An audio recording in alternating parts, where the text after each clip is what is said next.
You know what's strange about penguins? Most of them are fine. They're coastal. They waddle around on rocks, they swim, they eat fish.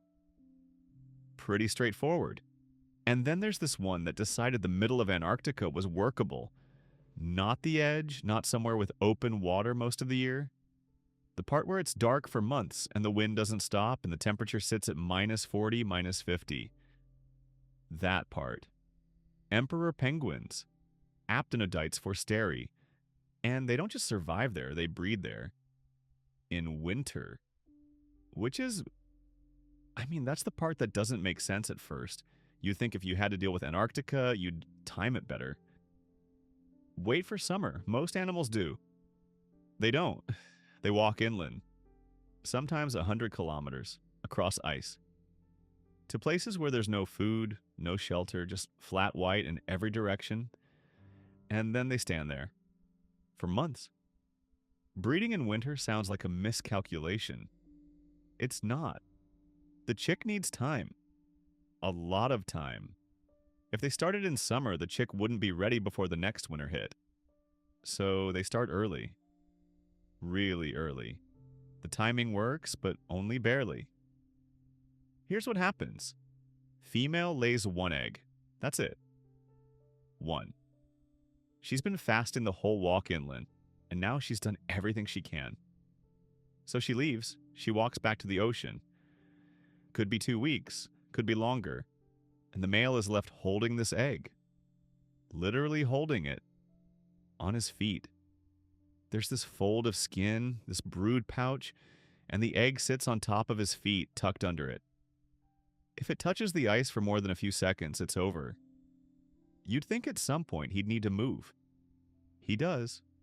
Very carefully. But mostly he just stands there. For 2 months, no food. Winds hitting 60, 70 miles an hour. Temperatures that should shut down most biological processes. And he's keeping this egg at 35 degrees Celsius. His body's doing something that shouldn't be efficient enough to work. The feathers help. They're dense, overlapping, about 4 layers deep. Air gets trapped between them, that's part of it. But it's the huddling that actually matters. They pack together, tight. Thousands of them sometimes, just standing in this mass. The center of the huddle can be 20 degrees warmer than the outside, and they rotate. Slowly. The ones on the edge work their way in, the ones in the middle drift out.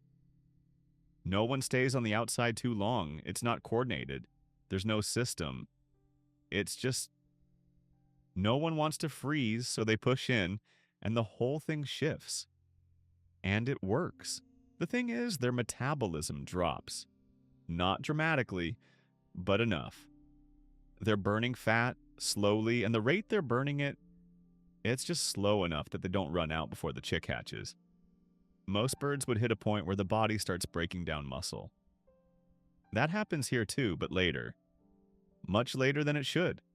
There's something about how their body prioritizes energy. Fat first, and they've got a lot of it.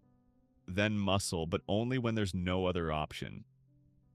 By the time the chick hatches, the male has lost about half his body weight.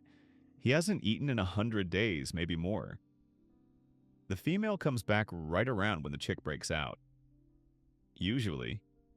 If she's late, the male can produce this secretion, this kind of milky substance from his esophagus. It's not much. Just enough to keep the chick alive for a little while. Then she takes over and he leaves.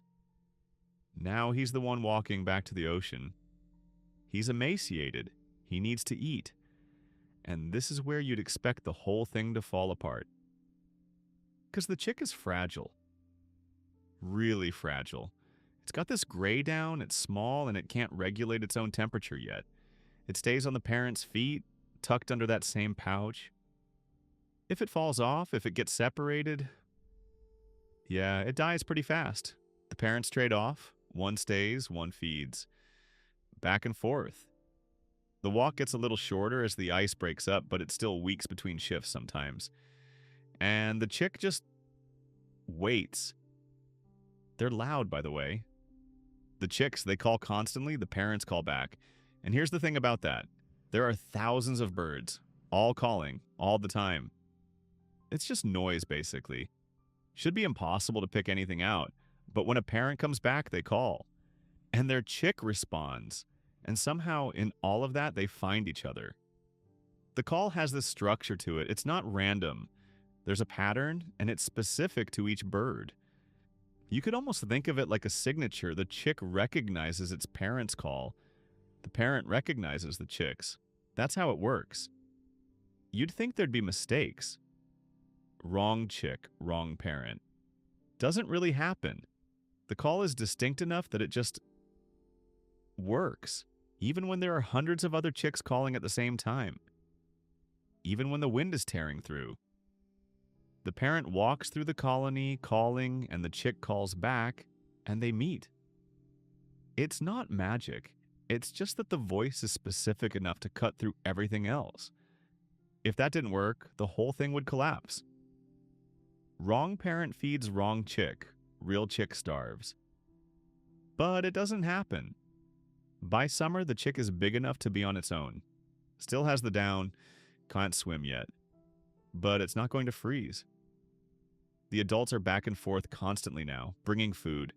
The chick is eating a lot, growing fast, and here's the part that's weird. The down doesn't shed all at once. It happens in patches. The chick looks ragged for a while, half fluff, half sleek feathers. And until it's fully feathered, it can't go in the water. The down soaks through, just absorbs water, gets heavy, gets cold.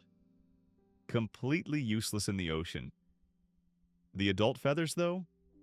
They don't. Water sits on top, beads up, rolls off. The structure is different, tighter. The barbs lock together in a way that doesn't leave gaps. Water can't get through. And there's this oil. They produce it from a gland near the base of the tail. They spread it over the feathers with their beak. Keeps everything sealed. Without that, they'd be soaked every time they dove. And in water that cold, soaked means dead. Pretty quickly, so the chick waits. Stands around in groups with other chicks, all of them half molted, waiting for the last of the fluff to go. And then the ice starts breaking up for real, and the ocean gets closer, and eventually the chick is close enough to just walk in. No practice. It just goes. That first time it goes under, it doesn't know what's going to happen. Never seen it done.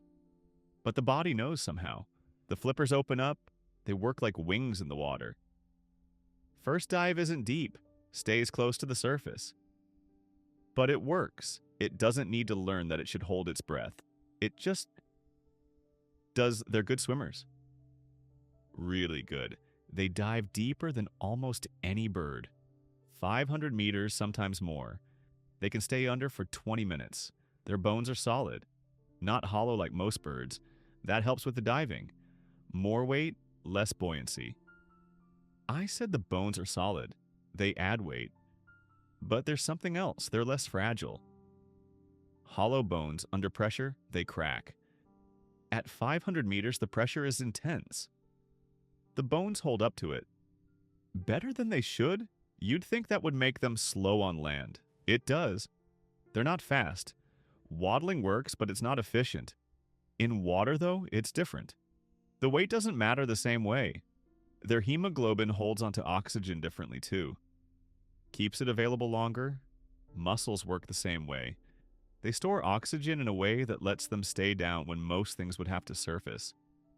It's not like they're built for one big dive. They do this all day. Dive, surface, dive again. Over and over. The heart rate drops when they dive. Slows way down. Blood flow gets redirected. Less to the extremities, more to the brain and vital organs. That's how they stay under so long without running out. The shape helps. They're streamlined in a way that makes the water feel easy, I guess. Not much drag. The flippers don't paddle, they fly. It's closer to flying than swimming, honestly, and they're fast. Fast enough to catch fish that don't want to be caught. Those waterproof feathers, they matter here too. They trap air when the bird dives. Creates this thin layer between the feather and the skin. Insulation, basically. In water that cold, you'd expect heat to just drain out. It does, but slower than it should. That trapped air slows it down. Without it, they couldn't stay in long enough to hunt. The cold would shut them down before they caught anything. That's their whole life now. Swimming, eating, avoiding leopard seals. Leopard seals are the main problem. Orcas sometimes, but mostly leopard seals. Emperors deal with it by not being alone. They leave the water in groups, safety in numbers. There's this moment when they're at the ice edge and they hesitate. They bob up, look around, wait. Then one goes and the rest follow. It's not a guarantee, but it's better than going solo. And then the cycle starts again. They'll come back inland when the season's right. They'll fast again, walk again, stand in the wind again. The colonies are in the same spots every year. More or less, they don't build nests. There's nothing to build with, just ice. But they go back to the same areas, and when they arrive, they call, looking for their mate from the previous year. Sometimes they find each other, sometimes they don't. But that call, it's how they navigate everything. Finding a mate, finding a chick, staying connected when you can't see anything through the wind and the dark. It's just sound, but it carries enough information that it works. You'd think after a season like that, they'd find somewhere easier. There are easier places. They don't go. The chicks that survive, the ones that make it through that first year, they'll come back eventually. Not right away.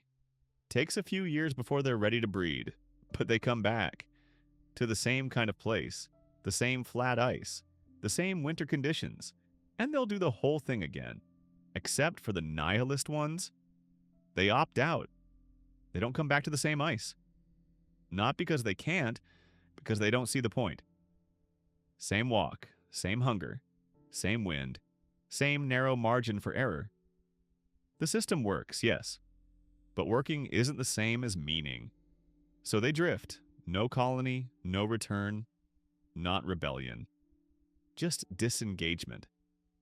Evolution doesn't notice them, and that's totally fine. It's not a strategy that leaves a lot of room for error. If the female is too late coming back, the chick doesn't make it. If the ice breaks up too early, the chick isn't ready. If it breaks up too late, the adults can't get to food. The window is narrow, but it keeps working. Generation after generation. Same routine. Same impossible conditions. It shouldn't be efficient enough to persist, but nothing stopped it from working, and that turned out to be enough.